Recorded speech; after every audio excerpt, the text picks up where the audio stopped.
Tarique Rahman has been sworn in as Bangladesh's 11th Prime Minister. His Bangladesh Nationalist Party, or the BNP, and its allies won a landslide victory on February 12, securing 212 of 299 parliamentary seats. The BNP's victory ends the long rule of Sheikh Hasina and her Awami League.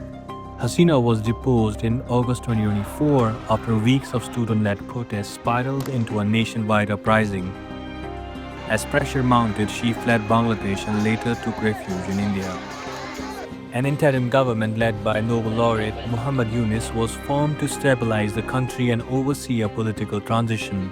That Yunus-led administration has now handed over power following the BNP's election win. The vote marks the BNP's return to full electoral politics. The party had boycotted elections in 2014 and 2024, accusing Hasina's government of voter suppression, mass arrests, and electoral manipulation. We got apparently an acceptable, free and fair election after so many years, because the elections that took place in 2014, 2018, and 2024. Those were rigged elections, as Bangladeshi people understand. A whole new generation, they got the opportunity to cast their votes, and that is great for them. Also, people like us, we are also quite happy to see Bangladesh entered into a new era with an electoral democracy. Rahman steps into office carrying one of Bangladesh's most powerful political legacies. He is the eldest son of Ziaur Rahman, or Zia, a former army officer who became a central figure in Bangladesh's 1971 war for independence. After the country gained its independence, Zia rose to power during a period of instability and formally became president in 1977. I, Ziaur Rahman, do hereby declare the independence of Bangladesh. After General Ziaur Rahman took the power, we never appreciate that a military general coming to politics and taking power, and that was the primary impression. But later he actually bring back democracy in the society. He lifted martial law, introduced political reforms, and promoted what he called Bangladeshi nationalism.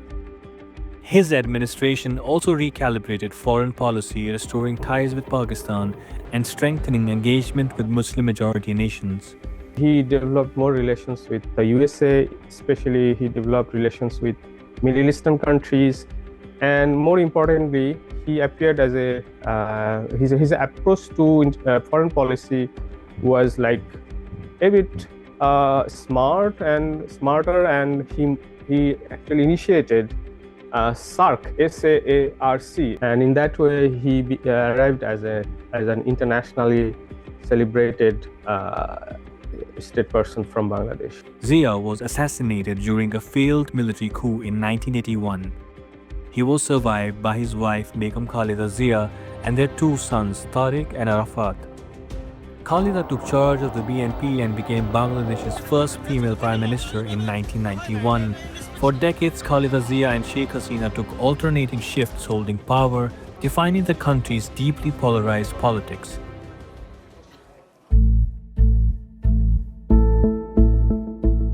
Tariq was long seen as his mother's political heir, but his rise was interrupted by corruption allegations and multiple criminal cases that put him in jail under Hasina's rule. Tariq Rahman was taken away and questioned and actually beaten severely, and ultimate result was Khalida was negotiating with that people, spare my son, he'll be going to the UK and he'll never come back, and that happened actually. The BNP has consistently described the charges as politically motivated.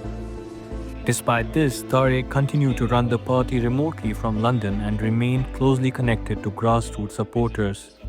It was perceived that one day things will be changed and he will come back and take the power of the party and maybe become the prime minister. Khalida was convicted on corruption charges in 2018, later released on medical grounds, and died in January 2026.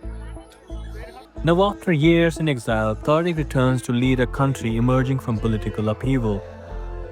He takes office amid institutional transition, economic pressure, and strained relations with India. So he has to restore the law and order situation. He has to create jobs. He has to bring investment domestically and internationally. One of the great challenges would be bringing balance in the powers, especially with the foreign countries. USA is a factor here.